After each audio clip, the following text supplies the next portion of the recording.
Hello, welcome back to Math Time with Professor Prime, and I'm your host as always, Professor Prime. So, we're going to talk about math and Final Fantasy VII Rebirth. And here's the thing, right? It's been a while since I've made a video, and an even longer while since I've made a longer form video. So, in many ways, this is a reunion, which I find thematically appropriate, to be honest with you. Very fitting. With that in mind, I am going to have an absolute blast, and I hope you have fun yourself. So, I'm going to talk about Final Fantasy VII Rebirth. I'm going to talk about how math is used across the board, and to get into that mindset, we're going to start talking about combat when I get into it, and like the different elements of the combats, like from the basic to how it can begin to evolve. And the different pieces of that, because like there are a lot of pieces. I won't talk about every single thing, but I'll give you a good snapshot, because like, hey, this is all math, right? And so that's not the only reason though. It's like, yes, it makes a lot of things I feel like more visibly clear in terms of like the idea that, hey, this is all math.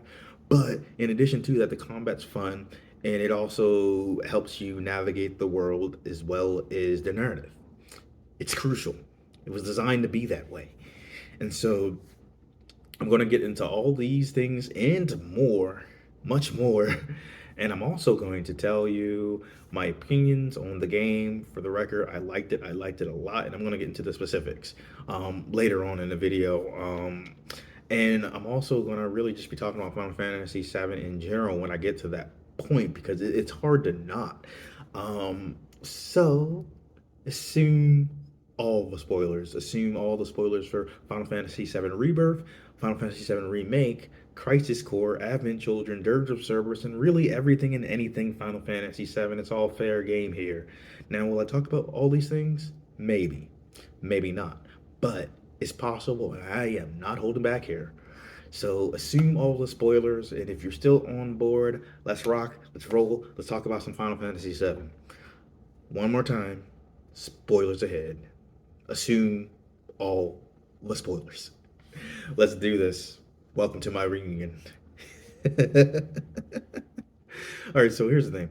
One of the big parts of Final Fantasy VII Rebirth is the combat. And like I had mentioned a little while ago, it connects with the story and the exploration of the world, right? Navigating things. And at its core, it's math.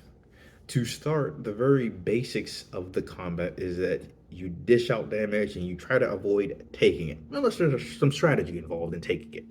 But that's a whole nother story, right? But that's the basics. And then when we talk about what we're doing in combat, in addition to that, or in support of that, the idea is this: you're controlling three characters at a given time, with the remaining characters being the support if they're all in the story at that given time. If that situation set up. And of the three characters that you're controlling, is really the three characters that you can control, because you're controlling one at a time, but you're able to switch on the fly. And the person that you're controlling at that given moment is going to be the one that the enemies start to zone in on. So you can use that to your advantage, keep your opponents on your toes. And so as you're dishing out damage and trying to not take it, the idea is like you have your basic attacks, right? You know, yeah, you're pressing your certain buttons at certain times, in some cases to perform combos, or sometimes like more intricate combos depending on your timing, but just basic combos, to dish out some damage. There was a better way to say all of that, so let me try that again. The idea is like you have your basic attacks, and as you're performing your basic attacks, you can perform more intricate ones. In neither case is all math, right? Dishing out that damage, the timing, any potential combos involved. And for each of your characters, they have a unique ability, right? So whether we're talking about your basic attacks or unique abilities, these are free actions, right? Like you're not using up your ATB gauge, which we'll get to in a second. So with the unique abilities, it varies from character to characters, and they do different things. You have something like Cloud, where he can switch between Punisher mode and Operator mode. With Operator mode, it gives you balance, right? Like uh, with your like attack, defense, and all that, you can block okay, not a problem. But with Punisher mode, you're dishing out way more damage. You can do some different combos, but you know, you can do a counter to like physical attacks, but like the long range attacks, magic attacks and stuff like that, or maybe it's just a long range attack. That's harder to block against, harder to defend. And it's not the same as if you were in the other mode. But then someone like a Baradillo, he does overcharge, and the way his unique ability functions is you're able to build up that charge level so you get to the overcharge portion, and then that allows you to unleash a quick flurry of blasts, and that also helps like increase the like pressure or stagger and stuff like that.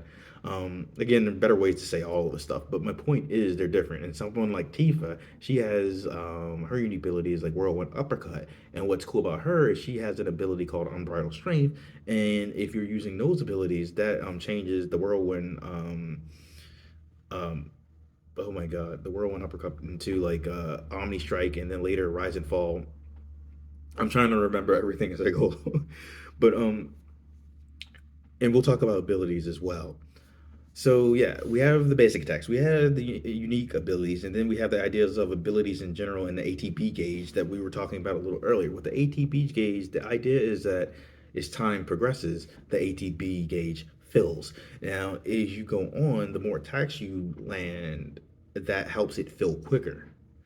And you know, different characters have different charge rates, and there's things that you can do to increase all of that, and can even increase the ATB that you start with.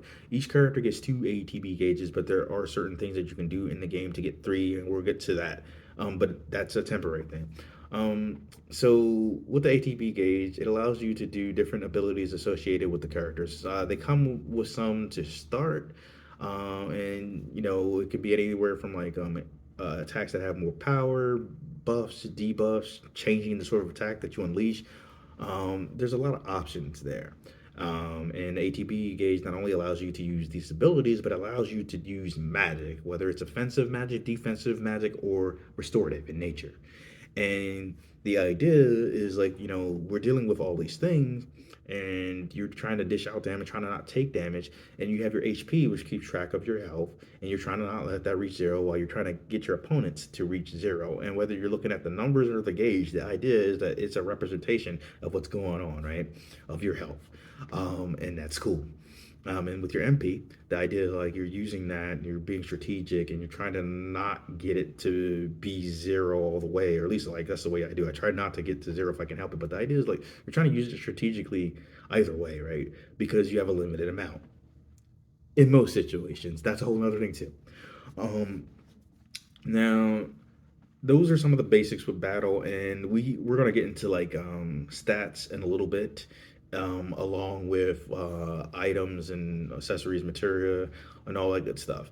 But I wanted to talk about some more advanced features of the battles before we get to that point, while it's like fresh in my mind, because I don't. I'm gonna like. There's so much of that game, and I'm not gonna be able to talk about every single thing. But I wanted to give you all a good snapshot of the things that are going on. So one of the big things is limit breaks.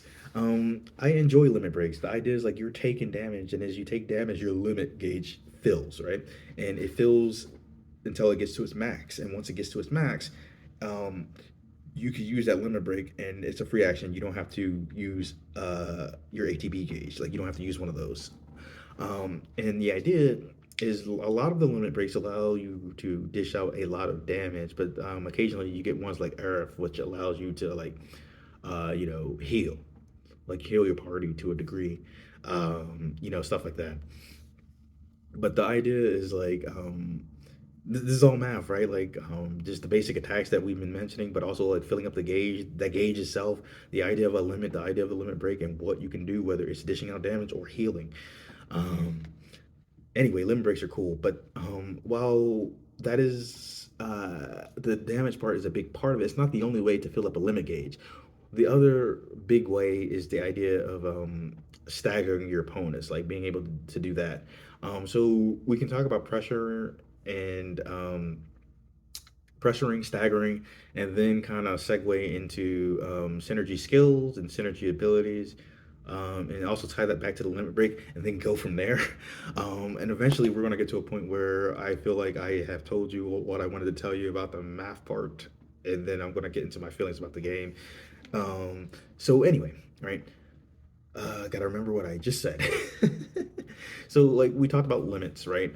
And I want to talk about pressuring and staggering. The idea is like you're dishing out damage, you're filling up the stagger gauge for your opponent, and each enemy is different. So there are certain things that are going to increase that pressure and stagger gauge for different opponents, right? Like some might be very sensitive to elemental weaknesses, so that might fill that pressure gauge, which allows you to fill the stagger gauge quicker.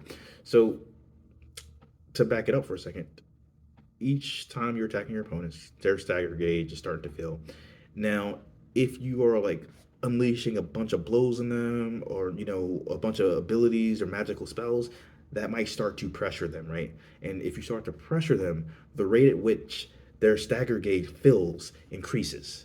And different characters can have different specialties with this, and different enemies have different pressure and stagger rates, right? And also, special shout out to Tifa. Like I swear she can like pressure and stagger people like no one's business. And if you really know how to effectively use your people, you can get this done very quickly, and that allows you to dish out more damage. And once an opponent has their stagger gauge filled, they're no longer able to move for a limited amount of time till it goes back down. And you can really hit them with some crazy damage then. And I know one of the things that Tifa can do is like if you're using unbridled strength to enhance her unique abilities, she's able to actually increase the damage that you could do while staggering. That's one thing that I also wanted to mention. Like when they're staggered, not only can they not move, not only can you unleash a bunch of crazy attacks on them, but you're doing more damage during that time. Like the flat rate is 160%. So you have that multiplier, which can be increased. Like I said, with someone like Tifa's abilities, there might be other cases where you can, but it's not coming to mind right now. Okay, so like I said, limit breaks, then pressure and staggering, and let's talk about synergy, skills, and abilities. So the idea of synergy is new to Final Fantasy VII Rebirth, and I think that's cool because like recently I rewatched Final Fantasy VII Advent Children in theater, so it both dubbed and subbed. Um, which I was glad to. That wasn't a thing that we were able to do over here in the States, so it was really nice to see that. But I bring it up here, partially because I'm going to be making a video on that too, which should be coming around should be coming out around the same time as this, but also because there was a lot of cool synergy that you see in the movie, whether we're talking about the villains or the heroes. Like you see so many cool things there, and it's like, so it's interesting to see that combat wise. And so you have the idea of synergy skills and synergy abilities, and it's really easy to mix up the two. But the idea with synergy skills is they're like the real basic things. They're free actions as well.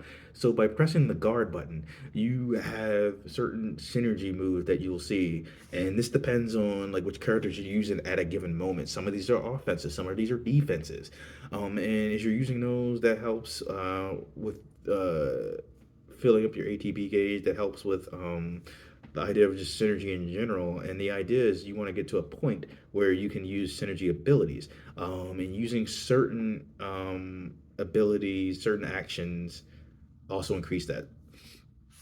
So it's like because they have an icon in the game which like lets you know the type of actions that you could take that will increase the synergy gauge. And so once you increase the synergy gauge to the point where you can start doing the synergy abilities, you can dish out more damage, and it's crazy and it looks insane. And what's cool is like there's different effects that these have, right? Because there are some synergy abilities that allow you to increase your stagger potency. Well, as you know, fill that stagger gauge up faster for your opponents. There are some that give you unlimited MP, so for a brief period of time, you can kind of do whatever. But the caveat is, it's still dependent on your ATB gauge, right? Because like you can do all the magic in the world, but you still get like two gauges, and you still have to fill those, right? But there are games that you can play to fill those faster. But you can also, at this point, with certain characters, once you unlock it, you can use the idea of united focus, and that allows you to break the two gauges up into three, and then you can fill those up quicker, so you can take more actions. And then there's the idea. This is tying it back to the limits that certain um, synergy abilities will raise your limit level up. Because the limit levels work a little differently in this game than they have in the past. Like there's certain things that you had to do, like a certain like enemy amount of enemies that you had to kill in previous titles to increase your limit levels, or like if you get their ultimate limit levels, specific tasks. Here it's like they have like the level two limit breaks already kind of in there, but you don't have access to them unless you're dealing like with a synergy ability that raises that limit level up. And as you go on and you get more experience for your entire party, and that's a whole nother thing in and of itself, you can unlock the third one. And, of course, they're saving that fourth limit break for the third part of this Rebirth remake trilogy. But yeah, so just based on like what I've said alone, like there's a lot just with like what's happening in the combat, not to mention what supports it, and I'm gonna get into that in a little bit. And then eventually I want to get to the point where I'm just gonna just like go all the way off with my feelings on just all things Final Fantasy VII. So, yeah, so we talked a lot about the combat, and again, there's so much that you could talk about that I haven't, and I encourage you to do so. I encourage us to have these conversations because, right, everything I mentioned is math, right? From the amount of damage that you're dishing out to taking, the timing of the combos, building up gauges, building up and unleashing attacks that do different factors like the whole like raising your limit level or unlimited MP for a short amount of period of time. Like all of that is math, every last bit of it. And then the idea is like not only are you doing these things in battle, right, but you have so much that support what you're doing in battle, whether we're talking about your attributes or the equipment that you're using, your weapons and your equipment. So let's talk about your attributes, aka your stats. Each character has their own unique stats, and through leveling up, gaining experience points, leveling up, and also using different accessories and weapons and equipment, you can increase those stats as you progress. You can modify them to your liking as well, to a degree, right? You can do things to modify them. Um, so with those stats, and they're pretty common for Final Fantasy. Some are in general, some are unique to the game, but like there's some basics. So let's go over a few. So you have the idea of attack, magic attack, defense, magic defense, strength, vitality, spirit, magic, speed, luck, all that. Um, so let's elaborate a little bit. Something like your attack stat, it lets you see the value of the physical damage that you can dish out. This is impacted by your strength stat, as well as different items and weapons. But that's the big thing. Like it's increased a lot by that stat, and then your defense allows you to get a picture of how much physical damage you can take, and this is impacted by your vitality stat, as well as different items and weapons, right? And the different items and weapons that's going to hold for really all of these. So I don't want to be too redundant with that. And then you have your idea of magic attack, the value of magic damage that you can dish out, and that's impacted by your magic stat, which I hate that is named like that.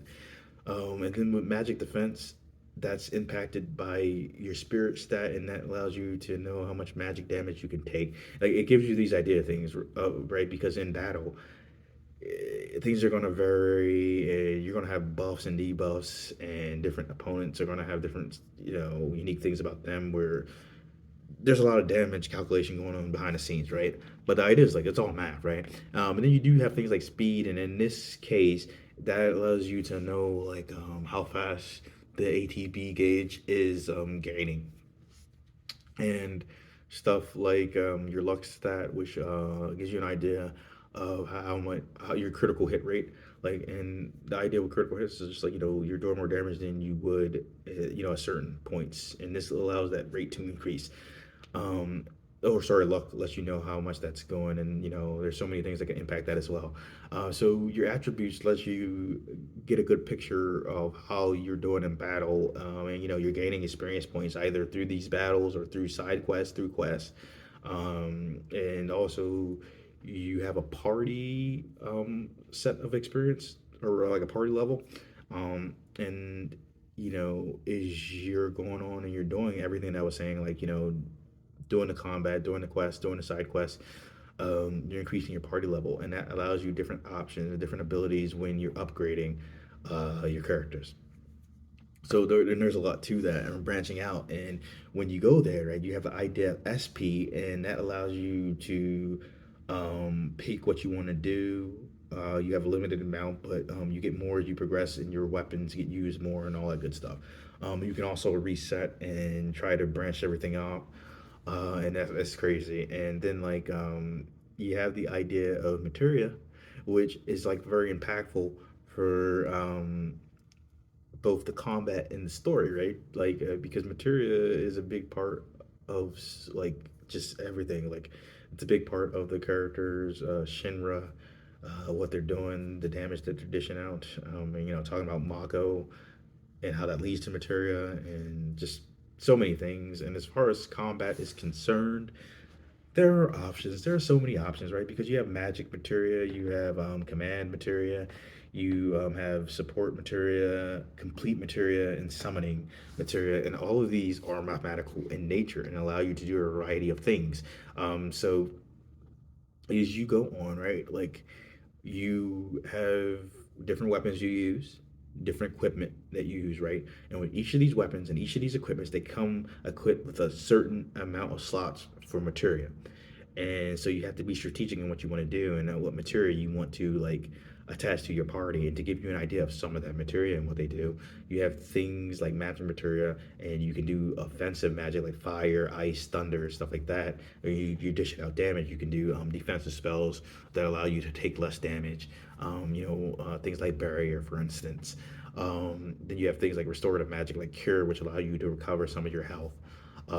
So that's what magic material allows you to do. And you might want to definitely have, your characters all have some portion of healing at least, and then kind of vary with the rest. Um, and then, right, so you have that.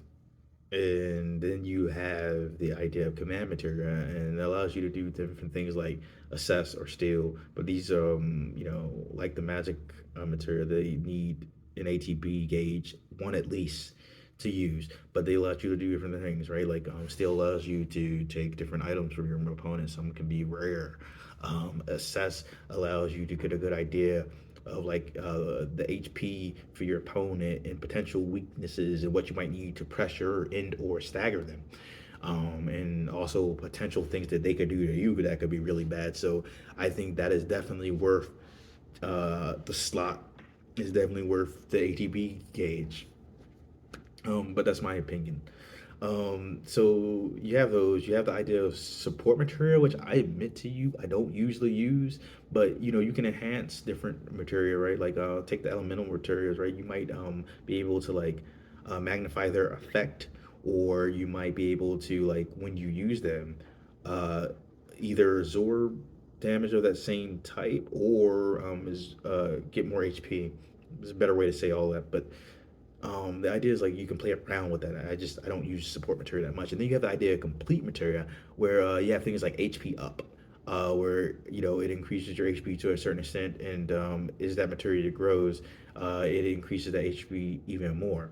And then you have summoning materia where as the battle progresses, you start to see the summon gauge rise, and then you can use whatever summon you have to a variety of effects. And we talked about just with the HP up, I talked about the idea of growth. The materia can grow. There's the idea of AP, and that's like experience for your materia, right? Like they say that in the game, and I dig it. I dig it hard because that's what it is, right? So your material can grow after a certain amount of points. So you're accruing the AP as you're going on battle, or you might have some support material like AP max, where that actually does help you increase the rate at which you're accruing AP, but it's attached to a specific material. Um, so that's a little bit about materia, but the idea is you have a lot of variety, right? You have a lot of customization options, but you also have to be strategic because each weapon only has so many slots. Each equipment piece only has certain slots, so you got to decide what you want to do. And then there's the idea of accessories, where you might get some that stop certain status effects from happening, some that may increase your luck or your HP or different attributes. There's a lot of options there too. Some might fill up your limit gauge quicker, or start you off at limit level 2 or something like that. But the idea is there's a lot of options there, which is cool. So, yeah, there's a lot to the combat and a lot behind the scenes, and is used to like progress, right? So I am going to pause, although you might not experience the pause, which is kind of cool, because I realize my video is getting long, um, and that I'm going to have way more to say, so I don't want my phone freaking out on me. Which, you didn't need to know any of that, but, I'm here and I'm rolling with it. So give me a second. We'll be right back and we'll talk more. Hello. Okay, so I'm back, which again might not be that long for you. But so we just talked a lot about combat and a lot of things that support combat in Final Fantasy VII Rebirth. And another thing that I did want to mention because I didn't really get to talk about it for a little bit before moving on is like the idea of status afflictions, or ailments, whatever you want to call them, status effects in general, right? That I think that's a better way to start that.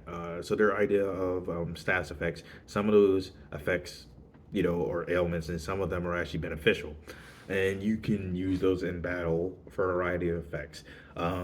So this is not an exhaustive list by any means, but you can do things like well, I'm not even gonna make a list. I'll use two examples to kind of get the point across because there's other stuff that I want to talk about. So an idea of a status ailment is the idea of poison. You take damage progressively, whether you're getting hit or not when you're poisoned, right? Um, and there's probably some other effects that go with that, but that's the big one, right? That's a status ailment. There are some more beneficial status effects, though. Like one of the biggest ones is the idea of haste. Haste increases your speed. Your speed increases your ATB rate, and that allows you to do your actions quicker, so you can dish out more damage or like do certain buffs and debuffs. And the idea with buffs and debuffs is like buffs increase your stats, debuffs decrease them. That's the big part, right? And all of that is math. So that was a little bit more about the combat, but I talked about that a lot. So I do want to say, like, just in general, right? One of the cool parts about that combat is that it helps you explore the world. It helps you navigate the story. Sorry, navigate the story. Oh my God, navigate the world, explore things, and progress in the story. There we go. It's been a long day. Yeah. And that's just where I'm at. But yeah, so here's the thing is you are progressing like through the chapters, right? Like you're going to different regions, and as you're doing those things, right, you're battling different opponents, and as we discussed with the combat, there's a lot of math in that, and that allows you to progress through things, and you're able to get through the story a little bit more, come across different side quests, and as you're coming across different side quests and progressing through the story, you're leveling up as you do. You're getting more items, you're allowed to customize more, and math and all that. And so it's like back and forth, they feed each other. The combat feeds the story feeds the combat. All are benefited by exploration. And I think that's pretty cool. And there's math in the world that you play in, how it's designed, how much of the story they wanted to tell at any given point, math in the quests and the side quests, and how long those could take, and on how long they may take for you.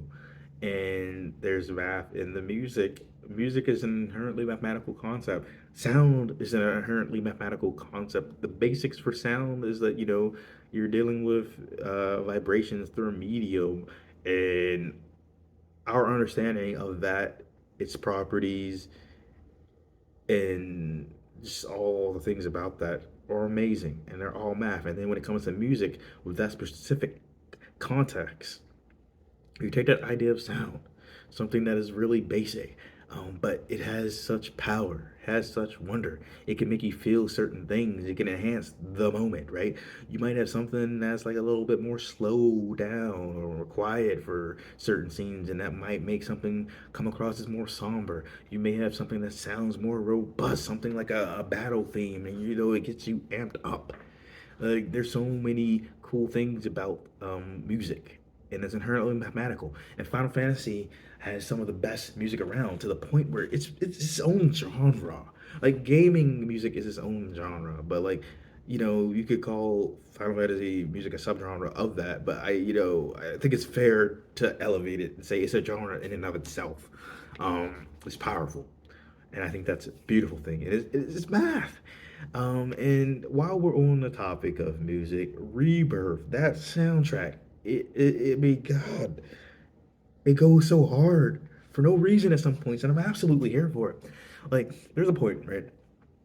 I think when I realized how crazy it was, because you hear the music, you know it's gonna be good. There were some classic tracks. There were some classic tracks with new arrangements, and there was some new music, right? So you knew these things were gonna happen. That was the expectation. You knew it was gonna be good. But there's some times where it just got bonkers to me. There's a point when you're in the mines, Mount Coral, right? Um, the battle music for that is just like, oh, what is happening? It has some kick to it, it has some pep to it. It's like, oh my god, they're going so hard for no reason, just for battle music in a mine. Um, and I dug it. I dug it hard. So that's just like one example, though. Like the music came so hard, and it's just like the music, what it is, how it was composed, how loud it goes, how well it flows, how well it flows into battle. All of that's calculated. All of that's math. All of it works exceedingly well for a monstrous soundtrack that will not soon be surpassed. Can't say that enough. Um, so not only are all those things that I mentioned math, but right, this game had to be programmed. This game had to have a lot of people pour hours of their life into making it. This game costs money. All of that is math. And you, the player, right? You poured your money into it, put your time into it, watch as your characters leveled up. Made decisions on how you approach the story, the exploration, and the combat, and all of that is math, and none of that gets talked about nearly enough. And I want to change that. Now, with all that in mind, right? Everything that I said, all of that is just the tip of the iceberg because like there's math and everything, and Final Fantasy VII Rebirth is monstrous.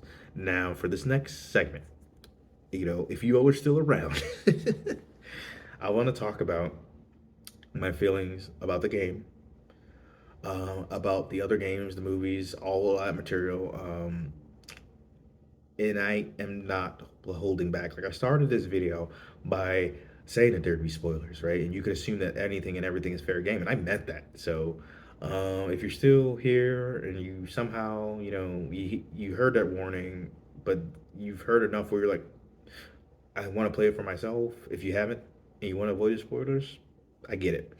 Um, but yeah, I wanted to get that again because I'm just gonna go ham on this part. So spoilers ahead again. Let's get into it. So, Final Fantasy VII Rebirth. I would like to start by saying I dig this game. I dig it hard. I've already beat it, and yet I'm still playing it. And I do that with games that I like, and there's still plenty to do. Um, One thing I didn't really get into for the bulk of this video is the idea of the intel. All of that is like math, and all that's pretty cool. But I was more interested in talking about the combat, admittedly. But I encourage discussion of that. That was an interesting addition to the game, right? But so I like those sort of things to a degree. There's points where I'm like, I'm ready to move on, you know, and then I would just go back. Like sometimes, like when I just like needed to chill. Um, So, overall, I liked Final Fantasy VII Rebirth. I felt like they did some things that I expected, some things that I didn't. And I kind of want to break that down. And I want to talk about all the other Final Fantasy stuff. So, let's get into it. Final Fantasy Rebirth, like, I have been waiting for this game for 4 years, as has everybody else. Because, see, here's the thing, right? And I'm trying to remember everything correctly. If I got some dates wrong, it is what it is. Um, but for me, like Final Fantasy VII came out in 1997. I was not able to get that back then because I didn't really know it was a thing, and I don't think I would have been allowed to play it. Although I'm not sure. I probably would have been allowed to play it. I just wouldn't have known what was going on. Um, but I first played it in like I think early 2003. Like The funny thing is, before that, I had played Final Fantasy VIII, and the music in eight is freaking awesome. I wish someone would try to say otherwise. But I liked eight. I liked the junction system and all. Although like I would understand it better over time. But I had enough of it for a while, and I would later go back and I would beat it. But at first I was like, eh. But I came across Final Fantasy VII in a Blockbusters, or but no, yeah. So I went to Blockbuster one day after school, and I saw Final Fantasy VII, and it looked interesting. It sounded interesting, and I got it, and it was awesome, and I enjoyed it. And I went back and I played Final Fantasy VIII again. This time, I went further with that, way further, the end further. And so, yeah, I would later play a lot of other Final Fantasy games. But I bring that up because I'm building up to some stuff, right? So I played Final Fantasy VII back in 2003. I dug it. I dug it hard. And, didn't expect anything else in regards to that story. But then around like 2004, 2005, I forget the exact part of year, might have been like early 2005 or mid 2005, I don't know. Um, we see a tech demo for PS5, right? And it's the opening to Final Fantasy VII, like remade, and like it looks amazing. And so then everyone starts talking about Final Fantasy VII remake, right? But it doesn't happen. It doesn't happen for a long time. So when we started hearing it, I think it was like 2015. I could be mistaken on that, but I think it's 2015 where they announced that they were going to do a remake.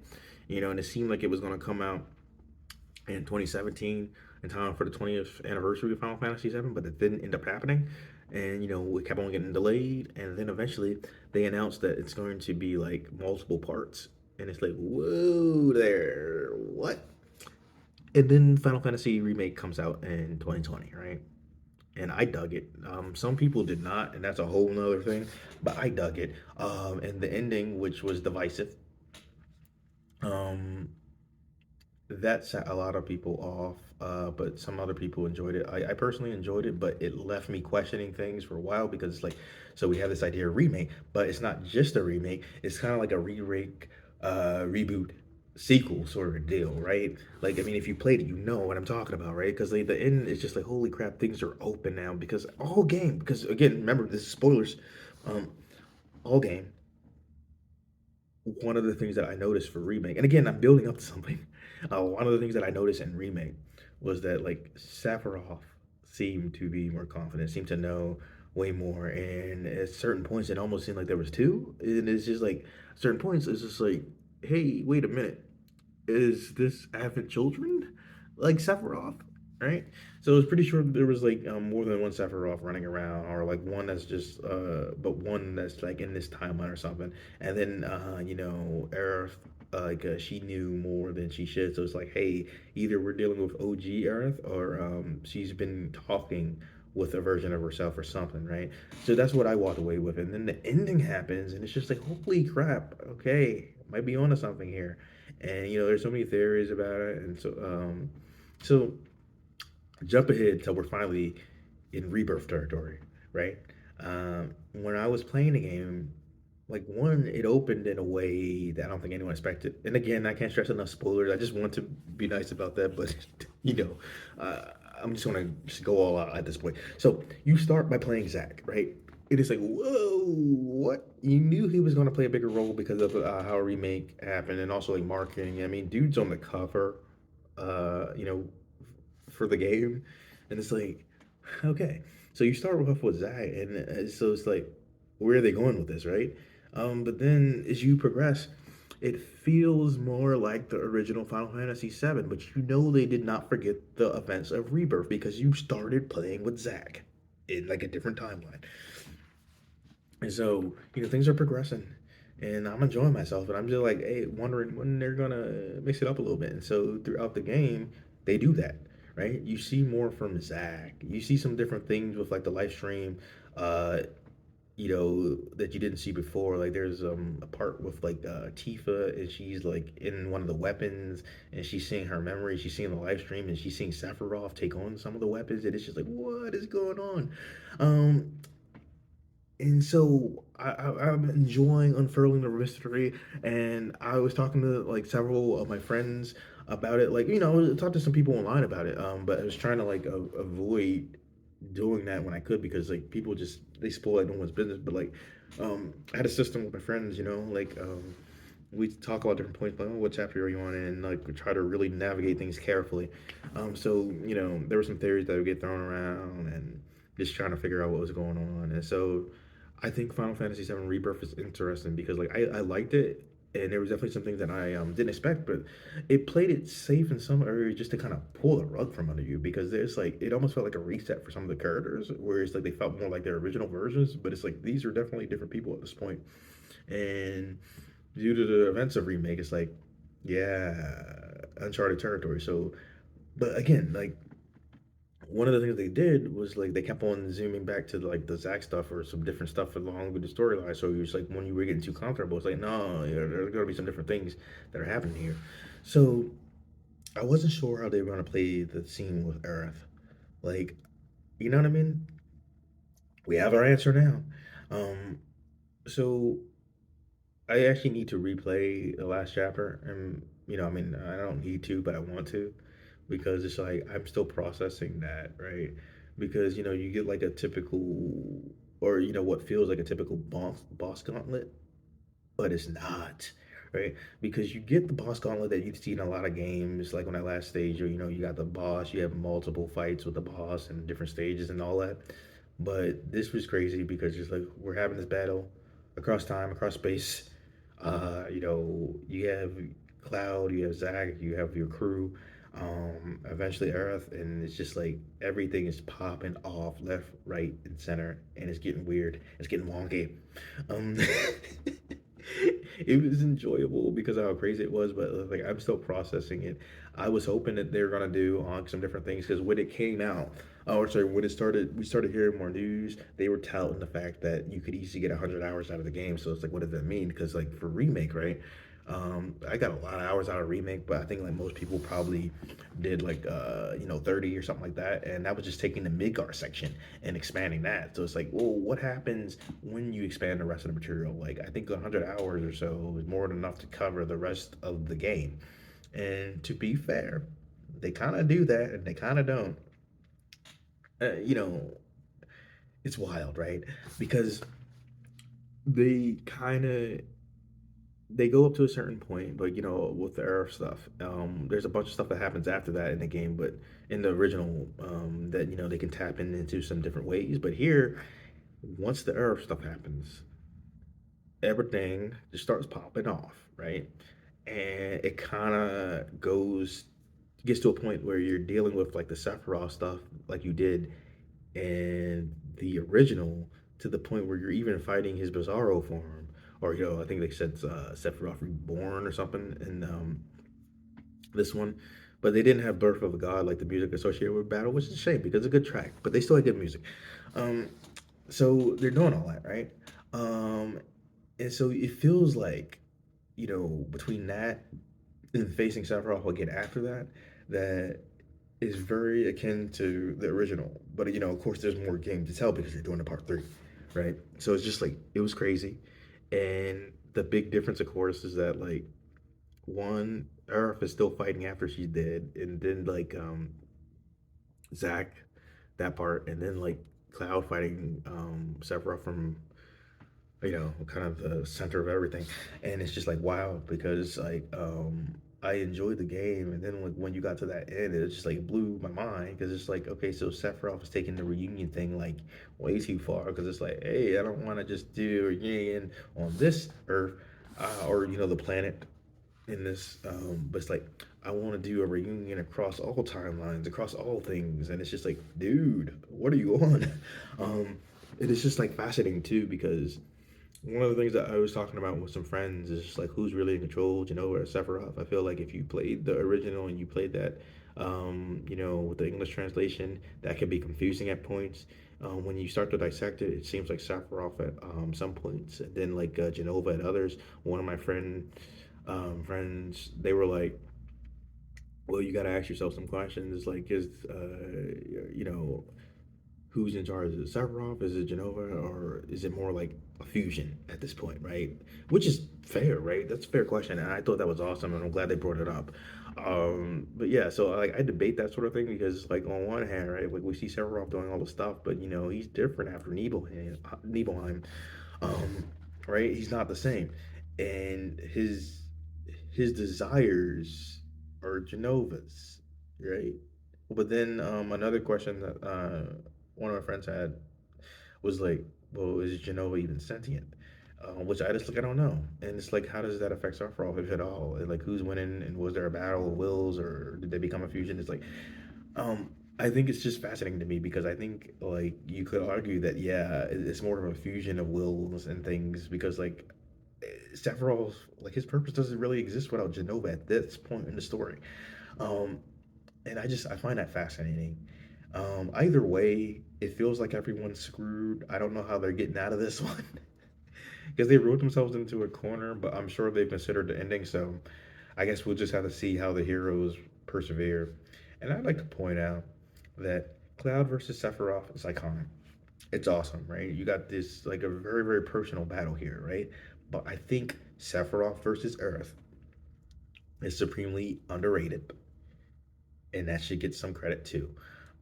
Either way, I'm glad that we have both of these like rivalries because like I feel like with Sephiroth versus Earth, it's not just this personal thing. It is given what Sephiroth does to her, like he kills her or him through Genova, however you want to look at it. In whichever version we're talking about, either way, he kills her, and so yes, it's personal, but it's more about good versus evil. It's more about their wills, or at least like it's about all those things. So I think everyone has a legitimate beef with Sephiroth, but like the Cloud and Sephiroth part that does get a lot of attention and rightfully so. But I think especially with the whole remake rebirth part that Earth versus Sephiroth should get a little bit more attention. Anyway, I enjoyed the game. I enjoyed the story. I cannot wait for the third part. Um, I think like I was given so much that I'm not as like I feel more satisfied than in a remake. Don't get me wrong. Like I like remake, and I still played it for like a month after I beat it. I dug that game. I just like I had so many questions, and here I still have questions, but it's like at least I know they're more committed to doing something new, and I expect something new. So that does count. That does make a difference. In any case, right? Like I enjoyed the original Final Fantasy VII. And I think one of the crazy things, so I was talking about the history, but I left out a lot, right? Because like it wasn't just, hey, there's the original questions about a potential remake, and then eventually the remake and rebirth, right? There's a lot of material in there, right? Like there's more games. There's also books and movies. Um, so I got into Final Fantasy VII like in 2003, and then just within a few years, we got a lot of Final Fantasy. Right? We got like games that unfortunately we couldn't play back then, but then some that we did. Because like there was like Before Crisis, which never made it over here. There was Crisis Core, which was on the PSP. Um, there was the Last Order, which in the whole big Final Fantasy VII picture, they don't count as part of the canon story anymore. But it was pretty dope. You should still check it out if you can. It was awesome. That was a 2D movie. Then you had Final Fantasy VII Advent Children. That was 3D, and I got to see that in theaters. And for the first time, that was cool because like back in the day, I watched it a lot. Like I showed it to a lot of my friends. I watched the sub, I watched the dub, I watched the regular version, I watched the complete version. I watched it like a million times with people who knew the story of Final Fantasy VII, with people who didn't, and then everyone had a good time. So when they had the limited release in theaters, I had to see it, and I wanted to see it subbed because that's how I initially saw it. Not because I believe subbed are in general better than dubs. I like both, and I've gotten a lot out of those. But I will say I like the sub better here, um, in this particular case, right? So I wanted to see it that way. At first, I couldn't get a ticket to that night, So I did watch it like in English, for the dub, and it was pretty awesome. But then I had to see if something had opened up because I was really excited, and I got to see it sub too because there was an opening. But anyway, right? That's part of the history, and of course, there's servers. I'm sure it has its fans. It's not a bad game. It's not a good game either, but that's my personal opinion. But so we had a lot of Final Fantasy content. We didn't get a remake for the PS3 era, but we had so much Final Fantasy VII content. And then different Final Fantasy characters would appear in different games. There's been a couple of books over years. Like eventually, there's a Final Fantasy VII Advent Children Complete. And we're still getting a lot of like content. Like, we had remake, rebirth, Ever Crisis, First Soldier, um, a lot. And that's just like it's crazy, and I'm all the way here for it. And we have that final part of the remake trilogy, and I just find it fascinating. Because not only did we get those right, we got Crisis Core Reunion, like and that was, oh my god, that game. I did not get to play the original Crisis Core. I didn't have a PSP. I've played PSP. I've played certain games, but it's just like the person owned the game, right? So I didn't know anyone who owned Crisis Core back then. Um, so I didn't get to do it, and I've been wanting to for the longest time, but it was hard to justify buying a PSP. So eventually, Crisis Core Reunion comes out, and it's kind of funny because like with remake, it's like it's a remake isn't the best name for it to me because it's like, hey, it's a reboot and more of a sequel to everything. But remake still sort of works. But like with reunion, it was touted as a remaster, but that's more like a remake. From my understanding of the old like Crisis Core, because like they overhauled the battle system. Anyway, that game is dope, and you should play it. Oh my god, you should play it, and you should keep on playing it. Play it a million times if you can. Um, so we have had a lot of Final Fantasy content over the years, and I'm looking forward to more. Um, like I said, I beat Rebirth, but I'm still playing it because I'm still digging it. Um, and I look forward to the future. Like this game is insane. It's not gonna rub everyone the right way, and I'm not gonna lie to you. I didn't enjoy every single mini game. I didn't get to talk about the mini games in this because I was mostly talking about the combat, but it had a lot. I'd rather they have more options than not because different things are going to appeal to different people. But I think it was a well crafted, well done game, and I dug it, and I recommend it if you're a Final Fantasy VII fan or if you just want to give this series a shot. Um, whether it be the Final Fantasy VII portion of the series or the whole Final Fantasy series, because there's a lot of great games in that series. And like at this point, Final Fantasy has been a big part of my life. Uh, Over 20 years at this point, and that's wild. So anyway, if you stuck it out, thank you for doing that. I hope you enjoyed yourself. And yeah, feel free to talk Final Fantasy VII with me. Professor Prime out.